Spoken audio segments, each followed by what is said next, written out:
नमस्कार दोस्तों, निशूज कास्ट में आप लोगों का स्वागत है। Sharp decline in the sale of alcohol in Maharashtra and that is due to price hike in June 2020। जी हाँ, जून 2025 से महाराष्ट्र स्टेट ने एक्साइज ड्यूटीज को बढ़ाने की वजह से यहाँ पे यानी महाराष्ट्र में लीकर के भाव 30 to 40% तक ऊपर चढ़ गए और यही असर हुआ Indian made foreign liquor and other foreign liquor के सेल की गिरावट पे। और सेम असर कंटिन्यू हुआ दिसंबर के महीने में, जो त्योहार आते हैं क्रिसमस एंड 31st, इन दिनों के स्पैन में भी ये सेल में गिरावट ही आती गई। तो चलो आज के एपिसोड में हम देखते हैं कि प्राइस हाइक का इम्पैक्ट महाराष्ट्र स्टेट के लिकर सेल में कैसे और कितना हुआ। पहली बात तो सेल का जो टोटल वॉल्यूम है वो पूरा डिक्लाइन हो गया कंपेयर टू लास्ट ईयर। यानी 2024-25 का जो सीजन था उसमें जो सेल हुआ था उसके कंपैरिजन में जून में जो रेट्स बढ़ गए 2025 में, तब से लेके अब तक ये जो लिकर सेल है वो पूरी तरह डाउन आ गया। यानी ये थोड़ा बहुत नहीं, बहुत आ गया, क्योंकि जो फॉरेन लिकर्स थी उसकी सेल में ऑलमोस्ट 50 से लेके 53% तक डाउनफॉल आ गया। और इवन ये जो कंट्री लिकर है, देसी हम लोग कहते हैं, उसके सेल में भी 48% डाउनफॉल आ गया। और ये जो कंपैरिजन है वो जुलाई से लेके दिसंबर के 2024 के हिसाब से 2025 से कंपैरिजन में। सेकंड पॉइंट है, कंज्यूमर शिफ्ट हो गए, यानी they shifted to cheaper quality liquors. सीधी सी बात है, मुझे अगर कोई भी ब्लेंडेड स्कॉच विस्की इस टाइप की यानी ड्रैम बेल मुझे जब लॉन्च हुई तब वो 1550 में मिलती थी कंपेयर टू अपने यहाँ की ब्लेंडर स्प्राइड। ब्लेंडर स्प्राइड भी 1450-1500 के आसपास ही मिलती थी। तो नेचुरली मेरा माइंडसेट ये है कि I will go for imported distil blended and bottle in Scotland वाली विस्की पे। लेकिन अब इसकी प्राइस हो गई है 1700 रुपीज। तो नेचुरली ये जो मेरा अपग्रेडेशन था वो जाके मैं उतर आया अपने ब्लेंडर स्प्राइड पे, क्योंकि उसका भी रेट लगभग 1550-1600 के आसपास आ गया। उसमें भी वृद्धि हो गई, लेकिन कंपेयर टू दिस थोड़ा कम है। लेकिन जो ब्लेंडर स्प्राइड लेने वाले थे वो लोग एक पायदान और नीचे आ गए। दैट मीन्स मैकडोवेल नंबर 1 या तो रॉकफोर्ड रिजर्व, ऐसे ब्रांड्स पे आ गए। ऐसा ही सेम इम्पैक्ट वोडका के बारे में भी हुआ। वोडका मुझे मिलती थी 1550 या तो 1600 में, अब इसकी प्राइस है 1700। नेचुरली जो लोग ये इतनी प्राइस अफोर्ड नहीं कर पाते हैं वो नेचुरली एक पायदान नीचे उतरेंगे। That means they will come to magic moment या तो व्हाइट मिस्चिफ जैसी वोडका पे। और यही प्रॉब्लम आ गई ही रम में।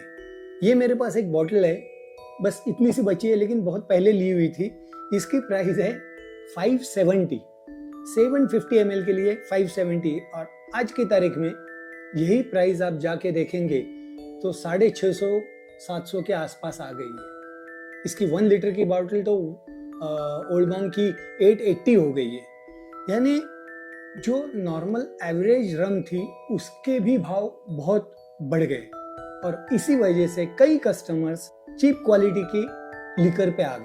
और एक बात, अपने यहाँ कोई भी ब्रांड बनाने के लिए रूल्स एंड रेगुलेशंस काफी स्ट्रिक्ट नहीं है।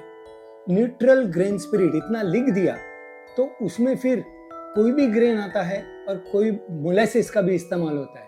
और ऐसे ही मोलासिस वाले ड्रिंक्स ज्यादा तैयार होने के चांसेस बढ़ गए। यानी अगले पॉइंट में मैं कहने वाला हूं कि चीप ब्रांड्स को बढ़ावा आ गया। नेचुरली ग्रेन का इस्तेमाल करके विस्की या तो वोडका बना ही नहीं सकता। मोलासिस तो जो बनती है वो है रम। और यही एक अपने यहाँ रूल्स रेगुलेशन स्ट्रिक्ट न होने की वजह से कई बार कई विस्कीज में मोलासिस का इस्तेमाल किया जाता है। और यही होने वाला है क्योंकि लोग चीप विस्की की तरफ आ गए। और अगर बात करें सिंगल मॉल्ट विस्की की, तो वो तो मुझे लगता है आगे चल के शोकेस में खाली देखने लायक हो जाएगी, क्योंकि पॉल जॉन, अमृत फ्यूजन कहिए या तो पॉल जॉन की कुछ विस्कीज है, इंद्री है, 6,000 तक की हो गई, जो कि पहले मिलती थी 3,500-4,000 में। और बाकी इंपोर्टेड सिंगल मॉल्ट का तो रेट बहुत ही ऊपर आसमान को छू गया है। इसका मतलब है प्राइस हाइक होने की वजह से हमें फोर्सफुली कई लोगों को, I am not talking about particular category, जिनको अफोर्ड होती है वो तो लेते हैं, उनके लिए कुछ भी भाव होने दो, they will go for their brand and there quality. लेकिन कई लोग अच्छी वाली विस्की छोड़ के, अच्छी वाली वोडका या तो जिन छोड़ के चीप विस्कीज और इसमें आ गए। और ये जो डाउनफॉल आया है, यानी नोज डाउन डाइव आ गई है प्राइस की वजह से सेल में, और यही कंटिन्यू हुआ। और ये प्रेडिक्टेड था और ये एंटिसिपेटेड था कि इस साल 25 दिसंबर से लेके 1 जनवरी या तो 31 तक यही होने वाला है, सेल ऊपर नहीं आने वाली compare to last year. Even Pernod Ricard और डियाजियो जैसे कंपनीज ने सूट फाइल किया है। ये जो लिकर टैक्स के हाइक होने की वजह से उन्होंने लॉ सूट फाइल किया है। महाराष्ट्र गवर्नमेंट का ऐसा कहना था कि ये हाइक होने की वजह से, प्राइस हाइक या तो एक्साइज ड्यूटी बढ़ने की वजह से उनके रेवेन्यू में अच्छी बढ़ोतरी होगी, रेवेन्यू बढ़ेगा। लेकिन ये इसका पूरा मुआयना करने के बाद हार्डली 16% हाइक है, हार्डली 16%। That is negligible. इतने बड़े इंडस्ट्री और इतने बड़े लिकर इंडस्ट्री से जो रेवेन्यू मिलता था वो 30-35%, 40% हाइक करने के बावजूद भी सिर्फ 16% आमदनी ज्यादा हुई गवर्नमेंट को। इसका एक आंकड़ा मैं आपको बताता हूँ जो मैंने स्टडी करके फाइंड आउट किया है। जून से लेकर दिसंबर तक जो रेवेन्यू आया, जो पिछले साल 2024 में सेम स्पैन में 9,665 करोड़ था, वो जाके 11,299 इतना ही ऊपर आया। यानी मुझे नहीं लगता है कि प्राइस हाइक करने से ज्यादा रेवेन्यू आया, एकदम मामूली सा बढ़ गया। The reason is drop down of sale. यानी कुल मिलाकर प्राइस हाइक का नतीजा ये निकलता है कि भाव ज्यादा होने की वजह से सेल नीचे आ गई और रेवेन्यू जिस रेशियो में बढ़ना चाहिए था वो नहीं बढ़ा। लेकिन एट द एंड जो अल्कोहल लवर्स है वो तो ठहरे एकदम शरीफ इंसान, भाव कितना भी बढ़ने दो, हम अपने निकलते हैं, ठेके पे जाते हैं, जो रेट है वो रेट में शराब लेते हैं और उसको एंजॉय करते हैं। ना कुछ गड़बड़ी ना कुछ हंगामा, just enjoy the alcohol and enjoy the party. तो दोस्तों कमेंट्स में आप ये भी बताइए कि आप पर ये प्राइस हाइक का इम्पैक्ट कैसे हुआ, कितना हुआ। क्या आप भी बहुत से लोगों की तरह चीप लिकर पर शिफ्ट हो गए, या you are still maintaining the standard by paying higher price. तो ऐसे सब हटके एपिसोड्स देखने के लिए निशूस कास्ट को सब्सक्राइब करें, लाइक करें और शेयर करें।